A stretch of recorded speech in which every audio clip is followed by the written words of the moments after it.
I want to say a huge thank you to everybody that commented, liked my last video. And I didn't know that I would get as many responses as I did when it comes down to how hard it is. I know it's hard. I definitely do because I'm the one going out here looking around trying to find opportunities. And I'm not saying it's not there, but the requirements of entry is just astronomically difficult right now. But I don't want to be a person that comes on the internet and doesn't provide some type of solution. I want to be able to come on the internet and give you guys my advice because I have found vehicles where I'm able to get a job. And what you're about to be told is something that you don't like. Now, let's start off with this. A lot of people want to be on social media. They want to have a brand. They want to do that. I get it. I get it. You see Speed getting multi-millions of dollars and you're wondering, why can't it be you? I've been doing YouTube on and off, and finally, for the first time of my life, consistently on my other channel, Tim Hodger. I've been doing it consistently and I'm now seeing the results. I have not made a lot of money from YouTube, and it's again due to in part to inconsistent uploads. But one thing that I have to say is social media is not the key to start off your life. No, I hate to say it. Unless you have the capital or you're living with your parents and they don't mind you grinding YouTube every day or Twitch or whatever platform every single day for the next year, 2 years, 3 years, then I'm sorry to say that you're going to have to pivot to a different location in your life of work. So what I mean by that is that I went from literally white collar. I just got done uploading a video and everything, but you're going to have to go from a white collar sales job or college or wherever you are.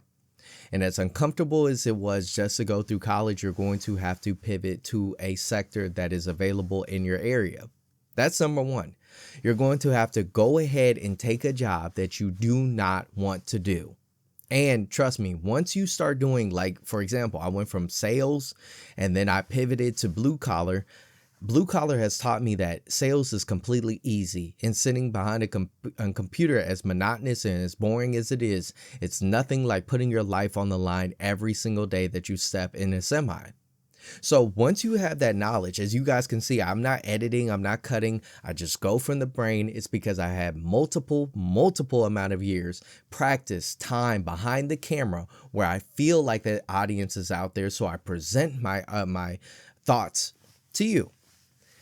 Number two, go where opportunities are. And it's very simple. I know a lot of this is very nuanced. You think that, okay, hey, I can't just uproot my life. My family's here. This is here. If you're somebody that is a Gen Z and you don't have any kids, there is literally no excuse for you to get in. If you have a car, get in your car, go find a job and sleep in your car. I know that is crazy. I know. But if I was Gen Z and if I didn't have a daughter, I would be literally going to work and sleeping in my car for as long as I can and stack my cash. You know how I know I can do that is because I spent weeks at a time being in my semi, learning how to live in a small cramped space. Granted, there is a lot more space and things available to me. But if I was Gen Z and I needed a job right now, and I know that this job is paying me $30 an hour, $40 an hour, but I got to sleep in my car in order for me to get ahead, I would do it. Now, if you are somebody that really is uncomfortable with your situation, you are the person that would do anything to get out of your situation. That you have to be that type of person. But if you're comfortable and you're just whining about your position, then you're truly just saying that, oh, life doesn't give me opportunity. Well, okay, maybe your degree doesn't match everything that's given to you in this world. I get it. You deserve your degree to be giving you a job, and it should be. But unfortunately, in this world, we don't live with shoulds. So what's another solution? Well, another solution is you can keep trying. You can keep trying and putting in application in the sector that you deserve, or you can go and build relationships by stepping into the building and talking to the playmakers.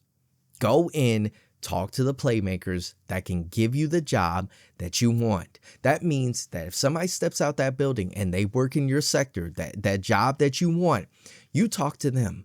You figure out, do they know the hiring manager? You quite literally have to go and dig deep into your jobs. It's funny how some individuals that want to find out if a significant other or somebody, your boyfriend, girlfriend, is cheating on you, will go through lengths in order just to figure it out. You literally have shows built off of on YouTube where they set up this elaborate scheme just for a girlfriend or boyfriend to find and test out their significant other to see if they're cheating. And so for you, you're going to have to get elaborate. Get deep and figure out the playmakers. Let me give you an example in the blue collar field.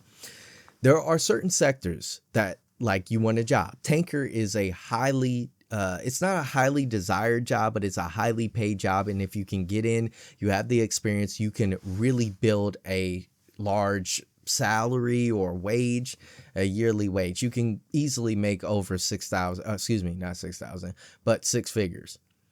And so it's really hard to get into because a lot of the positions are filled, especially at where I'm at. But again, it's about opportunity. If you go and look around like I have, it looks like different states actually are available to me. It's just going to take a bit of sacrifice. Now, my dad is a big believer in pros and cons. You have to list out everything when it comes down to a job that is willing to hire you. What are the pros and what are the cons? I quite literally had to turn down a $135,000 job within the trucking industry because the pros of my current job at that time outweighed the pros of that job. And it hurts because time has passed and things at my current position, because of my current comfortability, has not been that great. Maybe it's for a season, but ultimately I do know that at some point and at some time I'm going to have to pivot. Like I said, I'm an individual that wants to give solutions. I'm not trying to give you a bunch of fluff in order for you to just kind of sit down in your situation and wallow. But some of you want that, and I get it. You like those little TikToks where people kind of compile a bunch of things in order for you to feel like, oh, complaining and whatnot.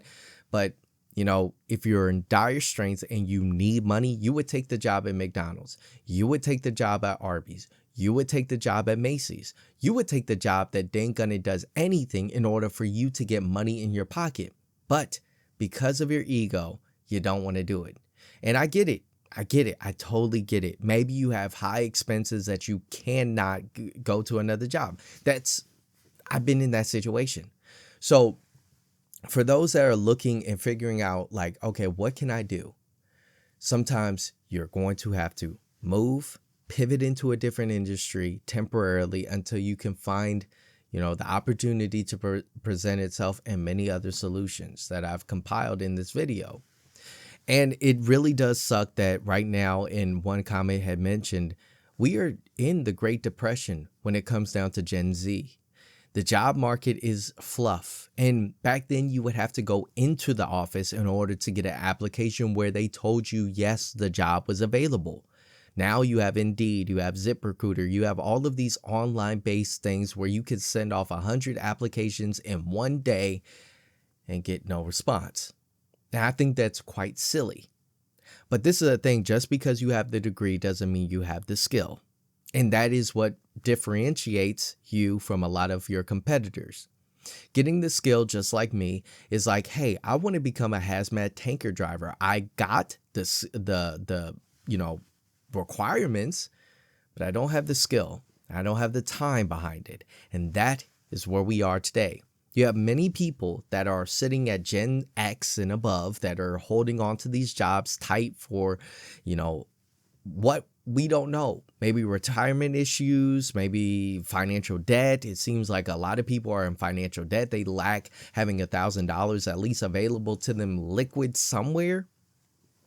And so this is why no jobs are presented to Gen Z, because you don't have a skill. That is the biggest problem that is going on right now. That is being It's not being talked enough about. It's not being talked about enough. That is what I meant to say. And that is the most concerning thing about this whole entire world of how it's supposed to revolve, because you're supposed to come out here and get solutions. You go through 4, 5, 6, maybe 8 years just to get your degree. For you to come out here and think that you're going to get a better position while you can't. Thank you so much for watching this video. Make sure to like and subscribe. Let me know what you guys think in the comments below, and I'll catch you in the next video. Peace.